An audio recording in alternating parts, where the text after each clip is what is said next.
목사님, 말씀하신 대로 됐어요. 정말 놀라워요. 지난 주일 예배 이후 63세 구순의 집사님께서 제게 달려와 말씀하셨습니다.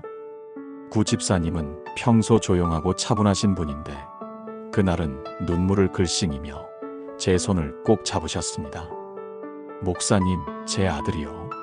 10년 동안 연락도 없던 그 아들이 어제 전화를 했어요. 엄마, 보고 싶어요라고요. 저는 그 말을 듣는 순간 소름이 돋았습니다. 왜냐하면 3주 전 구 집사님이 새벽 기도 중에 경험한 일을 기억하고 있었기 때문입니다. 그날 새벽 구 집사님은 기도하다가 갑자기 아들이 어렸을 때 자주 부르던 찬송가가 떠올랐다고 했습니다. 주 안에 있는 나에게 딴 근심 있으랴. 아무 이유 없이 그 찬송가가 마음에 계속 맴돌았다고 합니다. 그리고 2주 전 시장에서 우연히 만난 옆 동네 집사님이 이런 말을 했답니다. 순애 집사님, 요즘 아드님 생각 많이 하시죠? 기도 응답 곧 오실 것 같아요. 구 집사님은 그때 이상하다고 느꼈지만 대수롭지 않게 여겼습니다. 그런데 1주 전 성경을 읽다가 누가복음 15장 탕자의 비유가 유난히 마음에 와닿았답니다. 특히 아버지가 아직도 먼 데 있을 때에 보고 달려가라는 구절. 읽으면서 눈물이 났다고 합니다. 그리고 바로 어제 10년 만에 아들의 전화. 여러분, 이것이 우연일까요? 아닙니다. 이것은 하나님이 기적을 일으키시기 전에 보내신 분명한 징조들이었습니다. 그런데 솔직히 고백하겠습니다. 저도 목사이지만 한때는 이런 징조를 믿지 않았습니다. 아니, 정확히 말하면 무시했습니다. 2017년 겨울이었습니다. 당시 저는 목회 7년 차였는데 교회 재정 문제로 정말 힘든 시기를 보내고 있었습니다. 건축 헌금으로 모았던 3천만 원이 예상치 못한 건물 보수 비용으로 다 나가버렸습니다. 매달 월세를 내기도 빠듯한 상황. 저는 매일 새벽마다 엎드려 기도했습니다. 하나님, 길을 열어주세요. 표적을 보여주세요. 그런데 어느 날 새벽 기도하다가 갑자기 10년 전 신학교 시절 은사님 얼굴이 떠올랐습니다. 당시 은사님은 이미 은퇴하셔서 시골에 계셨습니다. 왜 갑자기 은사님 생각이 나지? 그냥 지나쳐버렸습니다. 이틀 후 또 새벽 기도 중에 은사님이 떠올랐습니다. 이번엔 더 강하게. 그래도 바쁘신데 괜히 연락드려 뭐하나 하며 무시했습니다. 5일 후 은사님께서 제게 전화하셨습니다. 목사, 며칠 전부터 자네 생각이 계속 나서 혹시 힘든 일 있나? 저는 그제야 3일 전, 5일 전 제 기도를 떠올렸습니다. 은사님과 통화하며 상황을 말씀드렸더니 이렇게 말씀하셨습니다. 그래, 내가 기도하던 중에 작은 교회 목사님들 돕는 일을 하고 싶다는 마음이 들어서 마침 하나님이 자네를 떠올리게 하셨구먼. 그날 은사님은 교회에 1천만 원을 후원해 주셨습니다. 하지만 더 놀라운 것은 그 다음이었습니다. 은사님을 통해 알게 된 몇몇 목사님들이 우리 교회 이야기를 듣고 함께 기도해 주기 시작했습니다. 3개월 후 그 중 한 분이 교회 건물을 무료로 사용할 수 있도록 연결해 주셨습니다. 여러분, 저는 그때 깨달았습니다. 5일 전 기도 중에 떠올랐던 은사님의 얼굴. 그것이 바로 하나님이 보내신 징조였다는 것을요. 만약 제가 그 생각을 계속 무시했다면 어땠을까요? 하나님은 이미 길을 예비해 두셨는데 저는 그 신호를 놓쳤을 것입니다. 그 이후로 저는 달라졌습니다. 기도 중에 떠오르는 생각, 마음에 강하게 다가오는 성경 구절, 주변에서 들려오는 말들, 이 모든 것을 더 주의 깊게 살피게 되었습니다. 그리고 지난 6년 동안 목회 현장에서 확인했습니다. 기적을 경험한 성도들과 나눈 200건이 넘는 간증에서 발견한 놀라운 패턴. 기적이 일어나기 전 그들 모두가 특정한 징조들을 경험했다는 사실입니다. 서울 강남에 사시는 58세 이미경 권사님은 남편의 사업 실패로 빚이 8천만 원까지 쌓였을 때 기도 중에 계속 시편 37편 4절이 떠올랐다고 합니다. 또 여호와를 기뻐하라. 그가 내 마음의 소원을 내게 이루어 주시리로다. 3주 후 남편이 20년 만에 옛 친구를 우연히 만났고 그 친구가 새 사업 파트너를 제안했습니다. 부산에 사시는 65세 박정숙 집사님은 딸의 부림으로 7년을 기도했는데 어느 날 새벽 갑자기 마음에 평안이 임하며 이제 됐다는 확신이 들었다고 합니다. 2개월 후 딸이 자연 임신 소식을 전했습니다. 대구에 사시는 72세 김철수 장로님은 암 진단을 받고 수술 날짜를 기다리던 중 교회에서 만난 세 사람이 같은 날 장로님 괜찮아지실 거예요 라고 말했답니다. 일주 후 재검사에서 암이 사라졌습니다. 여러분, 이것이 우연일까요? 아닙니다. 이것은 하나님이 일하시는 명확한 패턴입니다. 성경을 보세요. 하나님은 일하시기 전에 반드시 징조를 보이십니다. 노아에게 홍수전에 방주를 짓게 하신 것, 요셉에게 꿈으로 애굽의 기근을 미리 알려주신 것, 모세에게 떨기나무 불꽃으로 부르심을 확인시켜 주신 것, 기드온에게 양털의 이슬로 확신을 주신 것, 베드로에게 물고기 잡는 기적으로 부르심을 확증하신 것, 예수님도 십자가 전에 변화산에서 영광을 보이셨습니다. 부활 전에 나사로를 살리셨습니다. 승천 전에 40일간 나타나셨습니다. 모두 큰 일을 행하시기 전에 나타난 하나님의 징조들이었습니다. 그리고 이 패턴은 지금도 계속되고 있습니다. 여러분의 삶 가운데서도 말입니다. 혹시 지금 여러분 중에 이런 분이 계십니까? 몇 년째 기도하고 있는데 아무 응답이 없는 것 같아 지치신 분, 하나님이 정말 나의 기도를 들으시는지 의문이 드시는 분, 이제 포기해야 하나 생각하시는 분, 오늘 이 말씀을 끝까지 들어주십시오. 지금부터 제가 말씀드릴 7가지 징조 중 단 하나라도 여러분의 삶에 나타났다면 그것은 하나님이 이미 일하고 계신다는 확실한 증거입니다. 구순의 집사님처럼 곧 정말로 됐어요 라고 고백하게 되실 것입니다. 저는 목사로서 확신을 가지고 말씀드립니다. 하나님은 지금 이 순간에도 여러분의 삶에 징조들을 보내고 계십니다. 단지 우리가 그것을 알아보지 못했을 뿐입니다. 자, 그럼 지금부터 하나씩 살펴보겠습니다. 절대 놓치지 마세요. 여러분의 기적이 이미 문 앞까지 와 있을지도 모릅니다. 본격적으로 이야기를 시작하기 전 구독과 좋아요 버튼을 눌러주시면 더 큰 은혜를 더 많은 분들과 더 깊이 나누실 수 있습니다. 더불어 지금 가슴속에 품고 계신 소망을 댓글에 남겨주시면 많은 분들과 함께 목사인 저도 마음을 담아 기도드리겠습니다.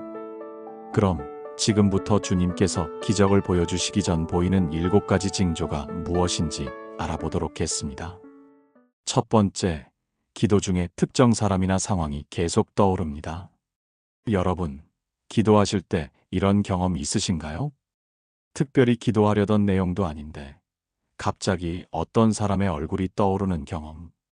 왜 이 사람 생각이 나지? 하면서도 그냥 지나쳐버리는 경험. 많은 분들이 이것을 단순한 잡념이라고 생각합니다. 기도에 집중하지 못하는 내 신앙의 문제겠지 하며 무시합니다. 그런데 성경은 뭐라고 말씀하십니까? 로마서 8장 26절에서 27절입니다. 이와 같이 성령도 우리의 연약함을 도우시나니 우리는 마땅히 기도할 바를 알지 못하나 오직 성령이 말할 수 없는 탄식으로 우리를 위하여 친히 간구하시느니라. 마음을 살피시는 이가 성령의 생각을 아시나니 이는 성령이 하나님의 뜻대로 성도를 위하여 간구하심이니라. 이 말씀이 무슨 뜻입니까? 성령님께서 우리가 무엇을 기도해야 할지 모를 때 우리 마음속에 생각을 주신다는 것입니다. 우리가 의식하지 못하는 사이에 특정 사람이나 상황을 떠올리게 하신다는 것입니다. 왜 그러실까요? 그것이 바로 하나님께서 지금 일하고 계신 영역이기 때문입니다. 하나님께서 여러분을 그 일에 동참시키려고 신호를 보내시는 것입니다.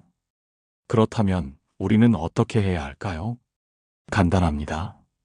기도 중에 떠오르는 사람이나 상황이 있으면 그것을 무시하지 마세요.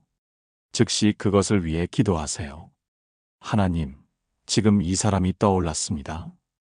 혹시 이 사람에게 무슨 일이 있습니까? 하나님께서 이 사람을 위해 기도하게 하시는 것입니까? 그리고 가능하면 그 사람에게 연락해 보세요. 문자 한 통, 전화 한 통이면 됩니다. 요즘 어떻게 지내세요? 기도 중에 생각나서 연락드려요. 이것이 바로 성령님의 인도하심에 순종하는 것입니다. 인천에 사시는 61세 최영란 집사님의 이야기를 들려드리겠습니다. 2023년 4월 어느 목요일 새벽이었습니다. 최 집사님은 평소처럼 새벽 5시에 일어나 기도를 시작했습니다. 그런데 기도한 지 10분쯤 지났을 때 갑자기 20년 전 직장 동료였던 김혜진 씨가 떠올랐습니다. 직장을 그만둔 후 거의 연락하지 않았던 사이였습니다. 이상하네. 왜 갑자기 혜진이가 생각나지? 처음엔 그냥 지나쳤습니다. 그런데 기도를 계속하는데도 김혜진 씨 생각이 계속 맴돌았습니다. 얼굴이, 목소리가 함께 일하던 모습이 생생하게 떠올랐습니다. 최 집사님은 이건 뭔가 다르다고 느꼈습니다. 기도를 마치고 곧바로 핸드폰을 켰습니다. 오래된 전화번호부를 뒤져 김혜진 씨 번호를 찾았습니다. 아직 이 번호를 쓸까? 떨리는 마음으로 문자를 보냈습니다. 혜진아, 나 영란이야. 오랜만이다. 오늘 기도하다가 내 생각이 나서. 잘 지내지? 이 시간 후 답장이 왔습니다. 언니, 지금 전화해도 돼요? 전화를 받는 순간 김혜진 씨는 울음을 터뜨렸습니다. 언니, 나 지금 정말 힘들어요. 어제 남편이 이혼하자고 했어요. 아이들 때문에라도 붙잡고 싶은데. 너무 힘들어서 오늘 새벽에 하나님, 정말 계세요? 저 좀 도와주세요라고 기도했어요. 그런데 언니가 문자를 보낸 거예요. 김혜진 씨는 결혼 15년 만에 남편의 외도를 알게 되었고 지난 3개월간 지옥 같은 시간을 보내고 있었습니다. 그 새벽이 가장 힘든 순간이었다고 합니다. 최 집사님은 그날 오후 김혜진 씨를 만났습니다. 함께 울고 기도하고 위로했습니다. 그리고 교회로 인도했습니다. 2주 후 김혜진 씨는 주일 예배에 나왔습니다. 한 달 후 남편도 함께 나오기 시작했습니다. 목사님의 상담을 받으며 남편은 회개했고 부부는 다시 시작하기로 결심했습니다. 6개월 후 김혜진 씨 부부는 함께 세례를 받았습니다. 지금은 교회에서 가장 열심히 봉사하는 부부가 되었습니다. 최 집사님은 말합니다. 그날 새벽 만약 제가 그 생각을 무시했다면 어땠을까요? 혜진이는 아마 생각만 해도 끔찍해요.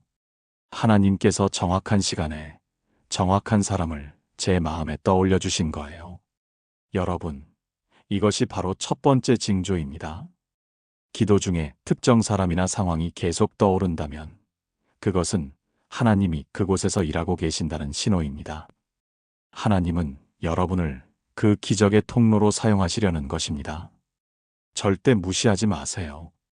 즉시 반응하세요. 그것이 바로 하나님의 일에 동참하는 첫걸음입니다. 사랑하는 여러분, 지금 저와 함께 이렇게 기도해 보시겠습니까? 사랑의 하나님 아버지, 제 기도 중에 떠오르는 모든 생각을 주관하시는 성령님께 감사드립니다. 이제부터 제 마음에 떠오르는 사람들과 상황들을 무시하지 않겠습니다. 그것이 주님께서 보내시는 신호임을 믿고 즉시 반응하겠습니다. 저를 주님의 기적의 통로로 사용해 주시옵소서. 예수님의 이름으로 기도합니다. 아멘. 오늘부터 기도하실 때 누군가가 떠오르면 그 즉시 그를 위해 기도하고 연락해 보세요. 여러분을 통해 하나님의 기적이 일어날 것입니다. 두 번째, 성경의 특정 구절이 유난히 강하게 다가옵니다. 매일 성경을 읽으시는 분들, 이런 경험 있으신가요? 평소에는 그냥 지나쳤던 구절인데 어느 날 갑자기 그 말씀이 마음에 강하게 와닿는 경험. 마치 그 말씀이 형광펜으로 밑줄 그어진 것처럼 눈에 들어오는 경험. 읽는 순간 눈물이 나거나 가슴이 뛰거나 바로 이거야 하는 확신이 드는 경험. 많은 분들이 이것을 은혜 받았다고만 표현하고 끝냅니다. 오늘 말씀 좋았어 하며 덮어버립니다. 그런데 그것이 끝이 아닙니다. 그 말씀은 단순한 위로가 아니라 하나님이 곧 행하실 일의 예고편입니다. 히브리서 4장 12절 말씀입니다. 하나님의 말씀은 살아있고 활력이 있어 좌우의 날선 어떤 검보다도 예리하여 혼과 영과 및 관절과 골수를 찔러 쪼개기까지 하며 또 마음의 생각과 뜻을 판단하나니 하나님의 말씀은 살아있다고 했습니다. 단순히 2000년 전에 기록된 글이 아니라 지금 이 순간에도 살아 역사하시는 하나님의 음성이라는 것입니다. 그래서 성령님께서 특정 시기에 특정한 사람에게 특정한 말씀을 강하게 임하게 하십니다. 왜 그러실까요? 그 말씀이 바로 여러분에게 지금 필요한 말씀이기 때문입니다. 하나님께서 곧 그 말씀대로 여러분의 삶에 역사하실 것이기 때문입니다. 요한복음 15장 7절에 이렇게 약속하셨습니다. 너희가 내 안에 거하고 내 말이 너희 안에 거하면 무엇이든지 원하는 대로 구하라 그리하면 이루리라. 내 말이 너희 안에 거하면 말씀이 마음에 강하게 임할 때 그것이 우리 안에 거하게 될 때 그 말씀대로 응답이 이루어진다는 약속입니다. 대전에 사시는 67세 정수진 권사님의 이야기입니다. 정 권사님은 2021년 봄 가장 힘든 시기를 보내고 계셨습니다. 남편이 급성 뇌졸중으로 쓰러져 병원에 입원한 지 2주째. 의사는 말했습니다. 이제 깨어날 가능성은 10%도 안 됩니다. 최악의 경우를 생각하셔야 합니다. 세 자녀는 울면서 말했습니다. 엄마, 이제 포기하셔야 해요. 아빠도 이렇게 고생하시는 것보다. 정 권사님은 병실을 나와 병원 옥상으로 올라갔습니다. 그곳에서 무너져 내리며 기도했습니다. 하나님, 정말 이게 끝입니까? 40년을 함께 산 사람인데 이렇게 가야 합니까? 그날 밤 집에 돌아와 기도하다 지쳐 잠이 들었습니다. 새벽 3시 문득 잠에서 깼습니다. 왜 깼는지 모르겠는데 성경이 보고 싶었습니다. 아무 생각 없이 성경을 펼쳤는데 요한복음 11장이 펼쳐졌습니다. 나사로를 살리신 이야기. 정 권사님은 무심코 읽기 시작했습니다. 그런데 25절에서 26절을 읽는 순간 눈물이 쏟아졌습니다. 예수께서 이르시되 나는 부활이요 생명이니 나를 믿는 자는 죽어도 살겠고 무릇 살아서 나를 믿는 자는 영원히 죽지 아니하리니 이것을 내가 믿느냐? 마지막 구절 이것을 내가 믿느냐? 마치 예수님이 지금 자기에게 직접 물으시는 것 같았습니다. 수진아, 이것을 내가 믿느냐? 정 권사님은 떨리는 손으로 그 구절을 수첩에 적었습니다.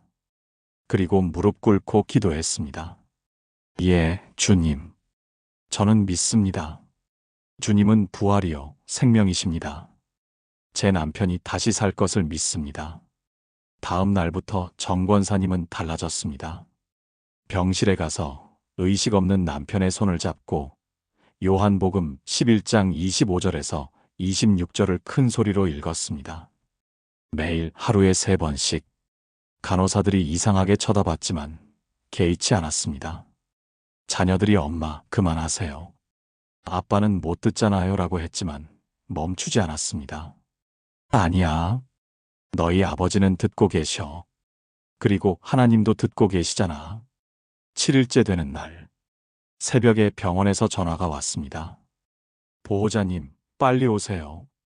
환자분이 깨어나셨습니다. 정 권사님은 병원으로 달려갔습니다. 남편이 눈을 뜨고 있었습니다. 정 권사님을 보더니 힘없는 목소리로 말했습니다. 당신 매일 성경 읽어주던 거 다 들었어요. 나는 부활이요 생명이니 그 말씀이 제 귓가에 계속 들렸어요. 의사들은 의학적으로 설명할 수 없다며 고개를 저었습니다. 3주 후 남편은 퇴원했습니다.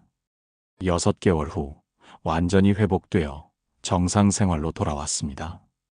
지금은 교회에서 간증하며 하나님의 은혜를 전하고 있습니다. 정 권사님은 말합니다. 그날 새벽 요한복음 11장 25절에서 26절이 제 눈에 들어온 것은 우연이 아니었어요. 하나님께서 제게 이 말씀을 붙잡으라. 내가 이 말씀대로 너의 남편을 살릴 것이다라고 미리 알려주신 거였어요. 그 말씀이 바로 제 남편의 생명을 살린 말씀이었습니다. 여러분, 이것이 바로 두 번째 징조입니다. 성경 말씀이 유난히 강하게 다가온다면 그것은 하나님이 곧 그 말씀대로 역사하실 것이라는 신호입니다. 그 말씀을 붙잡으세요. 암송하세요. 묵상하세요. 그 말씀을 기도의 근거로 삼으세요. 하나님은 자신의 말씀을 반드시 이루시는 분입니다. 사랑하는 여러분, 함께 기도하시겠습니까? 살아계신 하나님 아버지, 살아있고 활력 있는 주님의 말씀을 감사드립니다. 제 마음에 강하게 임하시는 말씀이 있다면 그것을 붙잡고 놓지 않게 하소서. 그 말씀을 암송하고 묵상하며 그 말씀대로 이루어지기를 믿고 기도하게 하소서. 주님의 말씀은 결코 헛되이 돌아오지 않음을 믿습니다. 예수님의 이름으로 기도합니다. 아멘. 오늘부터 성경을 읽으실 때 마음에 강하게 다가오는 구절이 있으면 반드시 표시해 두세요. 그것이 여러분의 기적의 열쇠가 될 것입니다. 세 번째, 설명할 수 없는 평안이 마음에 임합니다. 여러분, 혹시 이런 경험 있으신가요? 아무것도 해결된 게 없는데 갑자기 마음이 평안해지는 경험. 여전히 문제는 그대로인데 이상하게 걱정이 사라지는 경험. 왜 이렇게 마음이 편하지? 하며 자신도 놀라게 되는 경험. 많은 분들이 이것을 체념이라고 생각합니다. 그냥 포기하니까 편해진 거겠지 하며 넘어갑니다. 아닙니다. 그것은 체념이 아니라 하나님이 주시는 초자연적인 평안입니다. 빌립보서 4장 6절에서 7절 말씀입니다. 아무것도 염려하지 말고 다만 모든 일에 기도와 간구로 너희 구할 것을 감사함으로 하나님께 아뢰라. 그리하면 모든 지각에 뛰어난 하나님의 평강이 그리스도 예수 안에서 너희 마음과 생각을 지키시리라. 모든 지각에 뛰어난 하나님의 평강. 이것이 무슨 뜻입니까? 이성적으로 설명할 수 없는 인간의 이해를 초월하는 평안이라는 것입니다. 상황은 여전히 어려운데 마음은 평안합니다. 문제는 해결되지 않았는데 걱정이 사라집니다. 앞날이 불투명한데 이상하게 확신이 생깁니다. 이것이 바로 하나님이 주시는 평안입니다. 그리고 이 평안은 단순한 위로가 아닙니다. 이것은 하나님께서 내가 이제 책임지겠다. 너는 안심하라고 말씀하시는 신호입니다. 광주에 사시는 59세 이은숙 집사님의 이야기입니다. 2022년 가을, 이 집사님은 인생 최악의 위기를 맞았습니다. 아들이 사업 실패로 2억 원의 빚을 지게 되었고 이 집사님 부부가 연대보증을 서 있었습니다. 채권자들이 매일 전화하고 찾아왔습니다. 집을 팔아야 할 상황이었습니다. 아들은 우울증으로 방에만 틀어박혀 있었고 남편은 술을 마시기 시작했습니다. 이 집사님은 매일 울면서 기도했습니다. 새벽 기도, 철야 기도, 금식 기도, 할 수 있는 모든 기도를 다 했습니다. 그런데 한 달이 지나도 2달이 지나도 아무 변화가 없었습니다. 오히려 상황은 더 악화되었습니다. 어느 날 밤 더 이상 기도할 힘도 없었습니다. 그냥 소파에 앉아 멍하니 있었습니다. 눈물도 나오지 않았습니다. 이제 정말 끝인가 보다. 그런데 그때였습니다. 갑자기 마음에 이상한 평안이 찾아왔습니다. 아무 이유 없이 아무것도 해결된 게 없는데 마치 따뜻한 물이 가슴에 흘러들어오는 것 같았습니다. 이게 뭐지? 이 집사님은 놀랐습니다. 지난 3개월 동안 한 번도 느껴보지 못한 평안이었습니다. 그리고 마음속에 이런 생각이 들었습니다. 괜찮아. 다 잘 될 거야. 하나님이 하실 거야. 이성적으로는 말이 안 되는 생각이었습니다. 상황은 여전히 최악인데 왜 이런 생각이 들까요? 하지만 이 집사님은 그 평안을 붙잡기로 했습니다. 하나님, 이 평안이 주님께서 주신 것인 줄 믿습니다. 이제 모든 것을 주님께 맡기겠습니다. 다음 날부터 이 집사님은 달라졌습니다. 여전히 채권자 전화는 왔지만 당황하지 않았습니다. 차분하게 사정을 설명하고 시간을 달라고 했습니다. 아들에게도 다르게 대했습니다. 괜찮아. 엄마가 있잖아. 우리 함께 이겨내자.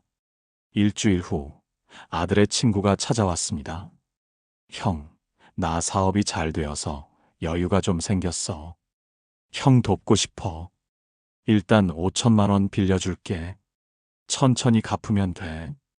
2주일 후 교회 장로님 한 분이 조용히 이 집사님을 불렀습니다. 집사님, 제가 얼마 전에 부동산 거래로 이익이 좀 생겼습니다. 하나님께 감사 헌금을 드리려고 하는데 집사님 가정을 돕고 싶습니다. 3천만 원을 주셨습니다. 한개월 후 남편 친구가 아들에게 새로운 사업 기회를 제안했습니다. 3개월 후 빚의 절반이 갚아졌고 나머지는 분할 상환 조건으로 합의되었습니다. 6개월 후 모든 빚이 정리되었습니다. 이 집사님은 말합니다. 그날 밤 소파에 앉아 있을 때 찾아온 그 평안. 그게 바로 하나님께서 내가 이제부터 책임진다고 말씀하시는 신호였어요. 그 평안이 온 후부터 모든 것이 바뀌기 시작했습니다. 여러분, 이것이 바로 세 번째 징조입니다. 설명할 수 없는 평안이 마음에 임한다면 그것은 하나님이 이제 직접 나서서 일하신다는 신호입니다. 그 평안을 붙잡으세요. 그 평안을 의심하지 마세요. 그 평안이 바로 하나님의 임재입니다. 사랑하는 여러분, 함께 기도하시겠습니까? 평강의 하나님 아버지, 세상이 줄 수 없는 주님의 평안을 감사드립니다. 상황이 여전히 어려울 때 제 마음에 주님의 평안을 부어주소서. 그 평안이 임할 때 그것이 주님께서 일하기 시작하신다는 신호임을 믿게 하소서. 모든 지각에 뛰어난 주님의 평강으로 제 마음과 생각을 지켜주소서. 예수님의 이름으로 기도합니다. 아멘. 지금 여러분 마음에 평안이 찾아오고 있다면 그것을 놓치지 마세요. 그것이 바로 여러분의 기적이 시작되는 순간입니다. 네 번째, 여러 사람의 입을 통해 비슷한 말이 들려옵니다. 여러분, 이런 경험 있으신가요? 같은 주제에 대해 서로 다른 사람들이 비슷한 말을 하는 경험. 한 사람도 아니고 2명에서 3명이 비슷한 시기에 같은 내용을 말하는 경험. 이상하네. 왜 다들 이 얘기를 하지? 하고 느끼는 경험. 많은 분들이 이것을 그냥 우연의 일치라고 생각합니다. 그럴 수도 있지 하며 넘어갑니다. 그런데 성경은 이것이 우연이 아니라고 말씀합니다. 신명기 19장 15절입니다. 사람이 무슨 악이든지 범죄하든지 한 증인으로만 정할 것이 아니요 2 증인의 입으로나 3 증인의 입으로 그 사건을 확정할 것이며 하나님은 중요한 일을 확증하실 때 한 번이 아니라 여러 번, 여러 경로를 통해 말씀하십니다. 마태복음 18장 16절에서도 예수님께서 같은 원리를 말씀하셨습니다. 2 증인의 입으로 말마다 확정하리라. 왜 그러실까요? 우리가 확신을 가지도록 하기 위해서입니다. 이게 정말 하나님의 뜻인가? 의심하지 않도록 하기 위해서입니다. 서울에 사시는 55세 박민수 집사님의 이야기입니다. 박 집사님은 20년간 다니던 회사에서 2023년 초에 명예퇴직을 하셨습니다. 나이도 있고 재취업도 어려웠습니다. 퇴직금으로 작은 사업을 시작할까 고민했지만 실패가 두려웠습니다. 지금 나이에 사업을 시작한다고?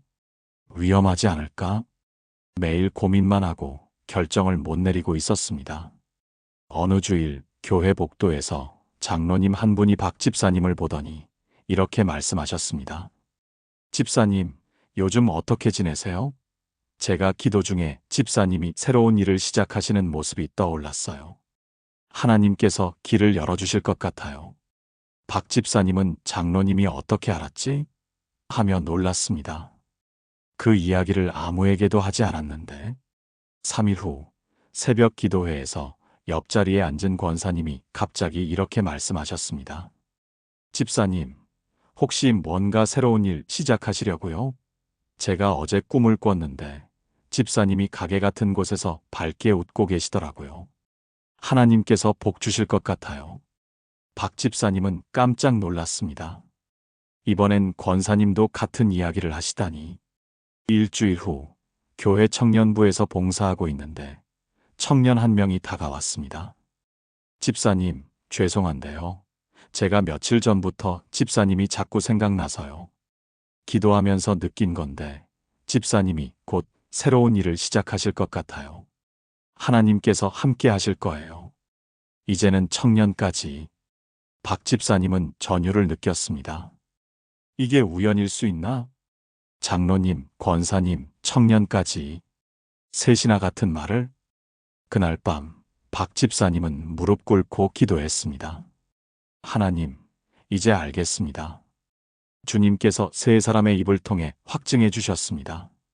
제가 사업을 시작하는 것이 주님의 뜻이군요. 믿고 나아가겠습니다. 다음 날부터 박 집사님은 본격적으로 준비를 시작했습니다. 작은 카페를 차리기로 결정했습니다. 교회 근처에 적당한 매물을 찾았고 인테리어를 시작했습니다. 그런데 놀라운 일이 시작되었습니다. 인테리어 업체를 찾는데 교회 성도 중에 인테리어 하시는 분이 원가로 해주셨습니다. 커피 원두 공급처를 알아보는데 아는 분이 좋은 조건으로 소개해 주셨습니다. 직원을 구하는데 교회 청년이 아르바이트를 자원했습니다. 모든 것이 술술 풀렸습니다. 3개월 후 카페가 오픈했습니다. 6개월 후 카페는 안정 궤도에 올랐습니다. 1년 후 박 집사님은 간증했습니다. 그때 세 분이 같은 말씀을 하셨을 때 처음엔 우연이라고 생각했어요. 하지만 하나님께서 세 사람의 입을 통해 확증해 주신 거였어요. 그 확증이 없었다면 저는 두려워서 시작도 못했을 겁니다. 여러분, 이것이 바로 네 번째 징조입니다. 여러 사람이 비슷한 시기에 같은 내용을 말한다면 그것은 하나님께서 확증을 주시는 것입니다. 그 말들을 가볍게 여기지 마세요. 하나님의 음성일 수 있습니다. 패턴을 파악하고 확신이 들면 믿음으로 나아가세요. 사랑하는 여러분, 함께 기도하시겠습니까? 말씀하시는 하나님 아버지, 여러 사람의 입을 통해 확증을 주시는 주님을 찬양합니다.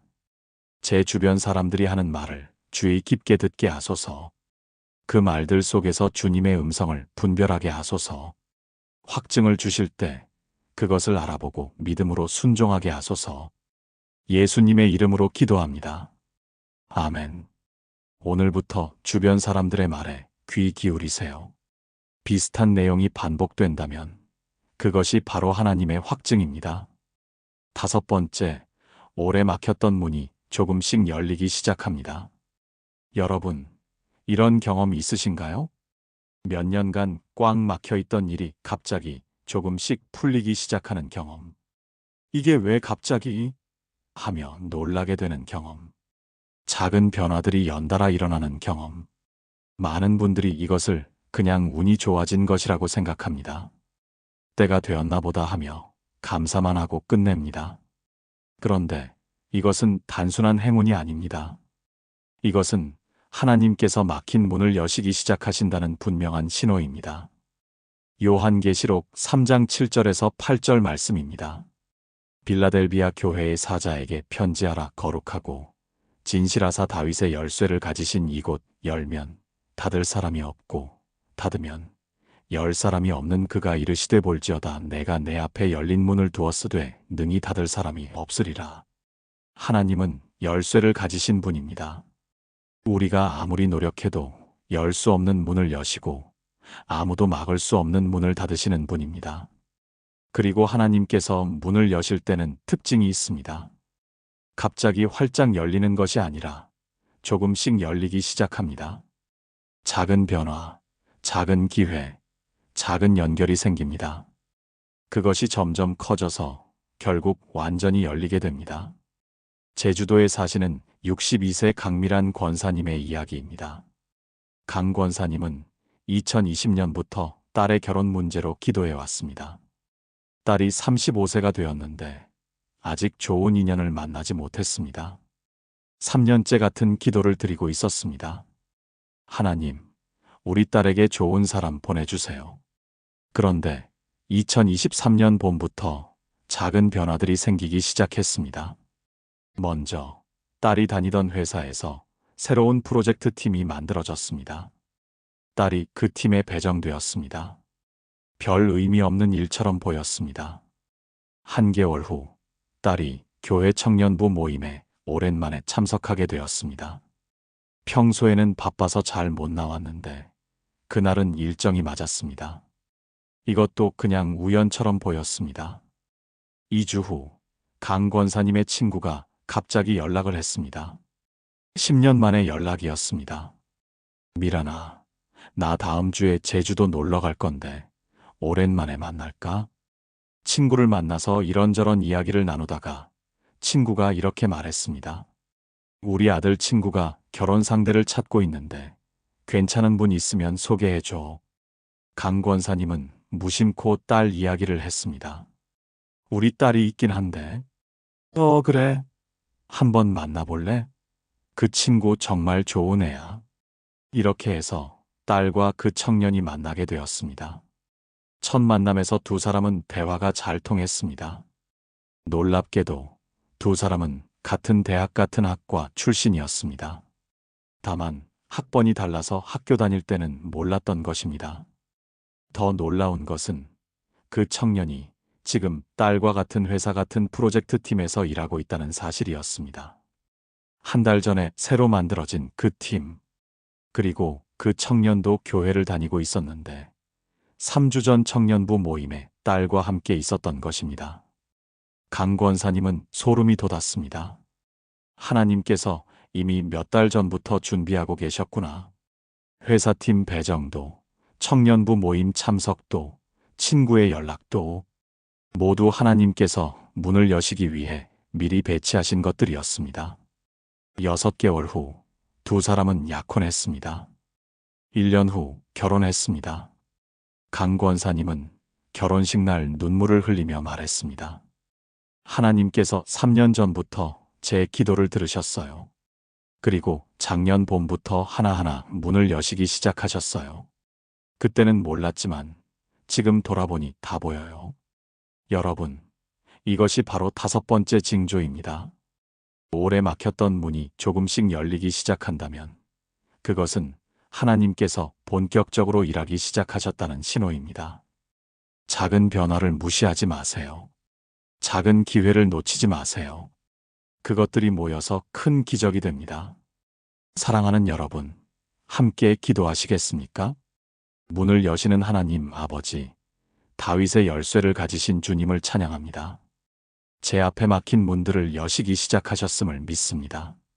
작은 변화들을 민감하게 알아차리게 하시고 작은 기회에도 감사하며 반응하게 하소서. 주님께서 여시는 문은 아무도 닫을 수 없음을 믿습니다. 예수님의 이름으로 기도합니다. 아멘. 지금 여러분의 삶에 작은 변화들이 일어나고 있다면 주목하세요. 그것이 바로 하나님의 기적이 시작되는 신호입니다. 6번째, 예상치 못한 사람과의 만남이 일어납니다. 여러분, 인생에서 우연히 만난 사람 때문에 큰 전환점을 맞은 경험 있으신가요? 오랜만에 만난 옛 친구, 처음 만난 낯선 사람, 뜻밖의 장소에서 마주친 누군가. 그 만남 이후 삶이 완전히 달라진 경험 말입니다. 많은 분들이 이것을 우연이나 운이라고 생각합니다. 세상 참 좁네, 때가 되니까 이런 사람도 만나게 되네 하며 넘어갑니다. 그런데 성경은 말씀합니다. 우연은 없다고. 모든 만남에는 하나님의 섭리가 있다고. 잠언 16장 9절입니다. 사람이 마음으로 자기의 길을 계획할지라도 그의 걸음을 인도하시는 이는 여호와시니라. 우리는 우리 계획대로 살아간다고 생각하지만 실제로 우리의 걸음을 인도하시는 분은 하나님이십니다. 어디서 누구를 만나게 될지도 하나님께서 이미 정하셨습니다. 부산에 사시는 64세 윤정혜 집사님의 이야기입니다. 윤 집사님은 2021년 여름 남편의 간암 진단을 받고 절망에 빠져 있었습니다. 의사는 말했습니다. 3기입니다. 수술은 가능하지만 재발률이 높습니다. 좋은 병원을 찾아보시는 게 좋겠습니다. 윤 집사님은 인터넷을 검색하고 주변에 물어보고 병원을 알아봤습니다. 그런데 어디가 좋은 병원인지 어떤 의사가 실력 있는지 알 수가 없었습니다. 매일 밤 울면서 기도했습니다. 하나님, 길을 보여주세요. 어디로 가야 합니까? 어느 토요일 오후 윤 집사님은 지쳐서 근처 공원으로 산책을 나갔습니다. 벤치에 앉아 멍하니 있는데 옆자리에 한 여성이 앉았습니다. 60대 초반으로 보이는 단정한 분이었습니다. 그분도 뭔가 고민이 있어 보였습니다. 한동안 침묵이 흘렀습니다. 그런데 그분이 먼저 말을 걸었습니다. 날씨 참 좋네요. 요즘 마음이 답답해서 자주 이 공원에 오는데 오늘 처음 뵙는 것 같아요. 윤 집사님도 대답했습니다. 네, 저도 요즘 힘든 일이 있어서요. 저도요. 제 동생이 병원에 입원해 있어서. 그렇게 대화가 시작되었습니다. 이야기를 나누다 보니 그분도 가족의 병 때문에 고민하고 있었습니다. 윤 집사님이 용기를 내어 남편 이야기를 했습니다. 제 남편도 간암 진단을 받았는데 어느 병원이 좋을지 몰라서요. 그 순간 그분의 눈이 커졌습니다. 어머, 간암이요? 제 동생도 3년 전에 간암이었어요. 지금은 완전히 완치되었는데 서울대병원 교수님께 수술받았어요. 정말 실력 있으신 분이에요. 윤 집사님은 깜짝 놀랐습니다. 정말요? 그 교수님 어떻게 연락하나요? 제가 동생 통해서 예약 잡는 방법 알아봐 드릴게요. 연락처 주세요. 그날 저녁 그분에게서 전화가 왔습니다. 동생이 직접 그 교수님께 말씀드렸대요. 다음 주에 진료 가능하시답니다. 보통 몇 달은 기다려야 하는 예약이 일주일 만에 잡힌 것입니다. 윤 집사님은 울면서 감사 기도를 드렸습니다. 하나님, 그 공원에서 그분을 만나게 하신 것이 주님이셨군요. 다음 주 서울대병원에서 진료를 받았습니다. 교수님은 정밀 검사 후 이렇게 말했습니다. 다행히 초기 3기입니다. 수술하면 충분히 완치 가능합니다. 수술은 성공적이었습니다. 1년간의 항암 치료를 마치고 지금은 완전히 건강을 회복했습니다. 윤 집사님은 말합니다. 그날 공원에 산책 나간 것도, 그분이 옆자리에 앉으신 것도, 대화가 시작된 것도 모두 하나님의 섭리였어요. 만약 그분을 못 만났다면 저희는 어떻게 됐을까요? 하나님께서 정확한 시간에 정확한 사람을 보내주신 거예요. 더 놀라운 것은 그 이후입니다. 윤 집사님은 그분과 계속 연락하며 지냈습니다. 그분도 교회에 관심이 있었고 윤 집사님의 초대로 교회에 나오기 시작했습니다. 6개월 후 그분은 세례를 받았습니다. 이제는 함께 새벽 기도를 다니는 믿음의 동역자가 되었습니다. 여러분, 이것이 바로 6번째 징조입니다. 예상치 못한 만남이 일어난다면 그것은 하나님께서 직접 그 만남을 주선하신 것입니다. 그 만남을 통해 기적이 시작될 수 있습니다. 우연히 만난 사람이라고 무시하지 마세요. 하나님께서 보내신 천사일 수 있습니다. 사랑하는 여러분, 함께 기도하시겠습니까? 만남을 주관하시는 하나님 아버지, 모든 만남을 예비하시는 주님을 찬양합니다. 오늘 제가 만날 사람들도 주님께서 정하셨음을 믿습니다. 특별한 만남이 있을 때 그것을 알아보게 하시고 소중히 여기게 하소서. 그 만남을 통해 주님의 기적이 나타나게 하소서. 예수님의 이름으로 기도합니다. 아멘. 오늘 누군가와 우연히 만나게 된다면 주목하세요. 그것이 바로 하나님이 준비하신 기적의 시작일 수 있습니다. 7번째, 마음속에 확신이 생깁니다. 여러분, 이제 마지막 7번째 징조를 말씀드리겠습니다. 이것은 모든 징조 중에서 가장 강력하고 가장 확실한 신호입니다. 바로 마음속에 확신이 생기는 것입니다. 이성적으로 설명할 수 없지만 마음 깊은 곳에서 됐다, 이제 된다는 확신이 솟아나는 경험. 상황은 여전히 어렵지만 마음은 이미 이루어졌다고 믿어지는 경험. 하나님께서 하실 것이다가 아니라 하나님께서 이미 하셨다는 확신이 드는 경험. 많은 분들이 이것을 착각이나 맹목적 믿음이라고 생각합니다. 그냥 내가 믿고 싶은 걸 믿는 거 아닐까? 하며 의심합니다. 그런데 성경은 이것이 가장 중요한 믿음의 증거라고 말씀합니다. 히브리서 11장 1절입니다. 믿음은 바라는 것들의 실상이요 보이지 않는 것들의 증거니. 실상이라는 단어를 주목하세요. 헬라어 원어는 휘포스타시스인데 이것은 아래에 놓인 것, 기초, 확신이라는 뜻입니다. 아직 눈에 보이지 않지만 이미 영적으로 실제한다는 것입니다.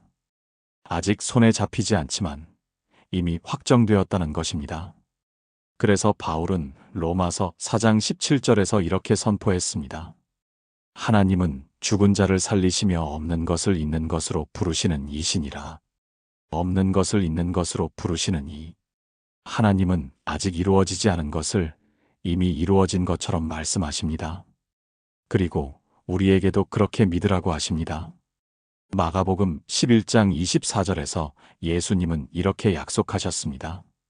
그러므로 내가 너희에게 말하노니 무엇이든지 기도하고 구하는 것은 받은 줄로 믿으라. 그리하면 너희에게 그대로 되리라. 받은 줄로 믿으라.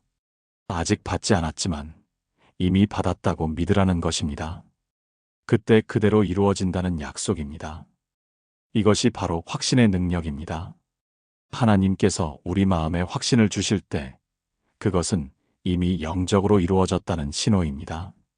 이제 시간이 지나면 자연스럽게 현실로 나타날 것이라는 보증수표입니다. 서울에 사시는 70세 이상철 장로님의 이야기로 마무리하겠습니다. 이 장로님은 2019년 가장 큰 시련을 맞으셨습니다. 30년간 운영하던 사업체가 부도 위기에 처한 것입니다. 거래처 하나가 갑자기 파산하면서 받을 돈 5억 원이 날아갔습니다. 연쇄 부도 위기였습니다. 직원 월급도 못 줄 상황이었습니다. 이 장로님은 매일 밤 사무실에서 무릎 꿇고 기도했습니다. 하나님, 길이 없습니다. 주님만이 이 상황을 해결하실 수 있습니다. 3개월째 상황은 더 악화되었습니다. 은행에서는 대출 상환을 독촉했고 직원들은 불안해했습니다. 주변에서는 이제 정리하는 게 낫지 않겠냐고 말했습니다. 어느 금요일 밤 이 장로님은 사무실에서 철야 기도를 하고 있었습니다. 새벽 3시쯤 기도하다 지쳐서 책상에 엎드렸습니다. 그런데 그때였습니다. 갑자기 마음속에 이상한 확신이 밀려왔습니다. 됐다. 이제 됐다. 하나님께서 이미 해결하셨다. 아무 근거도 없었습니다. 상황은 여전히 최악이었습니다. 하지만 마음속에서 솟아나는 이 확신을 막을 수가 없었습니다. 이 장로님은 일어나 앉아서 큰 소리로 선포했습니다. 하나님, 감사합니다. 주님께서 이미 해결하셨습니다. 제가 아직 보지 못했지만 영적으로 이미 이루어진 줄 믿습니다. 그날부터 이 장로님은 달라졌습니다. 직원들에게 말했습니다. 걱정하지 마세요. 하나님께서 길을 여실 겁니다. 거래처에도 말했습니다. 조금만 기다려주세요. 곧 상황이 나아질 겁니다. 사람들은 이 장로님이 현실 감각을 잃었다고 생각했습니다. 하지만 이 장로님은 흔들리지 않았습니다. 그 확신을 붙잡고 계속 감사 기도를 드렸습니다. 2주 후 갑자기 10년 전에 거래했던 회사에서 연락이 왔습니다. 장로님, 새로운 프로젝트가 있는데 함께 하실 수 있으세요? 규모가 큰 프로젝트였습니다. 선금만 2억 원이었습니다. 이 장로님은 눈물을 흘렸습니다. 하나님께서 정말로. 한 개월 후 또 다른 회사에서 연락이 왔습니다. 과거 미수금이 있었는데 회사 상황이 좋아져서 갚겠다는 것이었습니다. 1억 5천만 원. 이미 포기했던 돈이었습니다. 2개월 후 은행에서 대출 조건을 재조정해 주기로 했습니다. 정부 지원 프로그램에 선정된 것입니다. 6개월 후 모든 위기가 해결되었습니다. 회사는 안정 궤도에 올랐고 직원들도 다시 활기를 찾았습니다. 이 장로님은 주일 예배 때 간증했습니다. 여러분, 제가 배운 것이 있습니다. 하나님께서 우리 마음에 확신을 주실 때 그것은 이미 영적으로 이루어졌다는 신호입니다. 그 확신이 온 그날 밤, 하나님은 이미 저의 문제를 해결하셨습니다. 단지 제 눈에 보이기까지 시간이 필요했을 뿐입니다. 확신을 붙잡으십시오. 그것이 바로 여러분의 승리를 보증하는 것입니다. 여러분, 이것이 바로 7번째이자 마지막 징조입니다. 마음속에 확신이 생긴다면 그것은 하나님께서 이미 일을 이루셨다는 가장 확실한 신호입니다. 그 확신을 붙잡으세요. 의심하지 마세요. 계속 고백하고 감사하세요.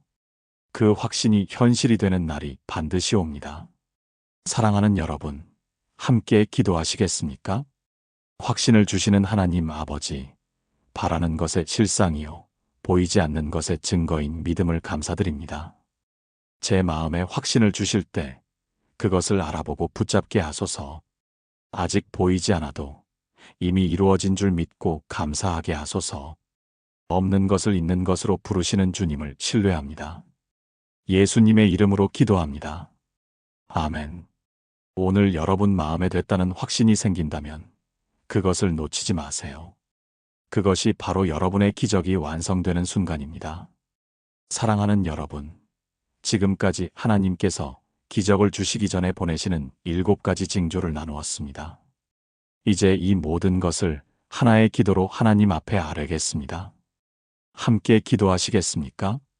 전능하신 하나님 아버지, 오늘 이 시간 주신 귀한 말씀을 감사드립니다. 기적을 행하시기 전에 징조를 보이시는 주님의 세심하심을 찬양합니다. 기도 중에 특정 사람을 떠올리게 하시고 성경 말씀을 강하게 임하게 하시며 설명할 수 없는 평안을 주시고 여러 사람의 입을 통해 확증하시며 막혔던 문을 열어주시고 예상치 못한 만남을 주선하시며 마음에 확신을 주시는 주님을 경배합니다. 이제 저는 고백합니다.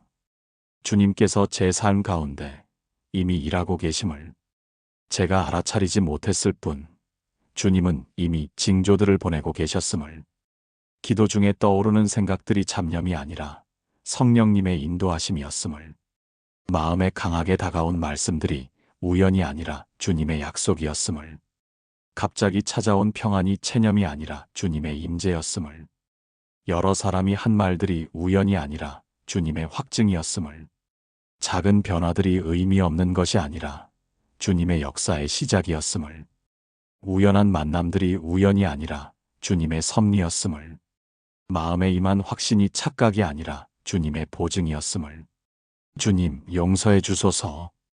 이 많은 신호들을 놓치고 살았던 저를 용서해 주소서.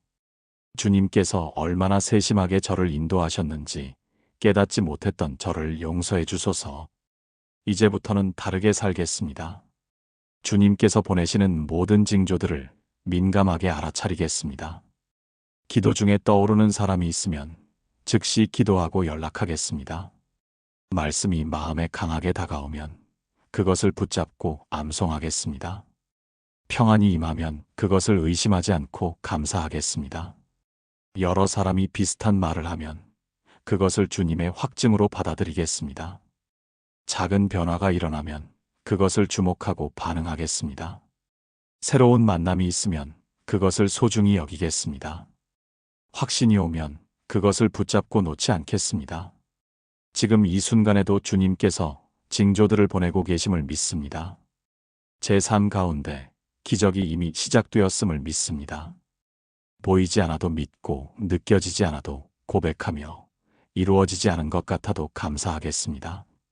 주님은 신실하신 분이시고 주님의 약속은 반드시 이루어짐을 믿습니다. 오늘 이 말씀을 듣는 모든 분들에게 주님의 징조들이 분명히 나타나게 하소서. 그 징조들을 통해 주님께서 일하고 계심을 확신하게 하소서. 그리하여 머지않아 목사님, 정말로 됐어요. 라고 고백하게 하소서. 이 모든 말씀 살아계신 예수 그리스도의 이름으로 기도합니다. 아멘. 사랑하는 여러분, 지금까지 하나님께서 기적을 주시기 전에 보내시는 7가지 징조를 함께 나누었습니다. 다시 한번 정리해 드리겠습니다. 첫 번째, 기도 중에 특정 사람이나 상황이 계속 떠오릅니다. 두 번째, 성경의 특정 구절이 유난히 강하게 다가옵니다. 세 번째, 설명할 수 없는 평안이 마음에 임합니다. 네 번째, 여러 사람의 입을 통해 비슷한 말이 들려옵니다. 다섯 번째, 오래 막혔던 문이 조금씩 열리기 시작합니다. 여섯 번째, 예상치 못한 사람과의 만남이 일어납니다. 일곱 번째, 마음속에 확신이 생깁니다. 이 7가지 징조 중 단 하나라도 여러분의 삶에 나타났다면 기뻐하십시오. 그것은 하나님께서 이미 여러분을 위해 일하고 계신다는 확실한 증거입니다. 더 이상 불안해하지 마세요. 응답이 올까? 안 올까? 의심하지 마세요. 하나님은 이미 여러분의 기도를 들으셨고 이미 응답을 준비하고 계십니다. 단지 여러분이 받을 준비가 될 때까지 최선의 타이밍까지 기다리고 계실 뿐입니다. 63세 구순의 집사님처럼, 59세 이은숙 집사님처럼, 70세 이상철 장로님처럼 여러분도 곧 고백하게 되실 것입니다. 목사님, 정말로 됐어요. 하나님께서 정말로 하셨어요. 오늘 이 말씀이 여러분에게 힘이 되었다면 좋아요 버튼을 눌러주시고 아래 댓글란에 아멘이라고 적어주세요. 그리고 주변에 힘들어하는 분들이 계시다면 이 영상을 공유해주세요. 더 많은 분들이 하나님의 징조들을 알아보고 소망을 가지게 되기를 기도합니다. 오늘도 여러분과 여러분의 가정에 하나님의 은혜와 평강이 넘치기를 축복합니다. 하나님께서 여러분 앞에 열린 문을 두셨습니다. 능히 닫을 사람이 없습니다. 담대히 나아가십시오. 여러분의 기적이 이미 시작되었습니다. 감사합니다.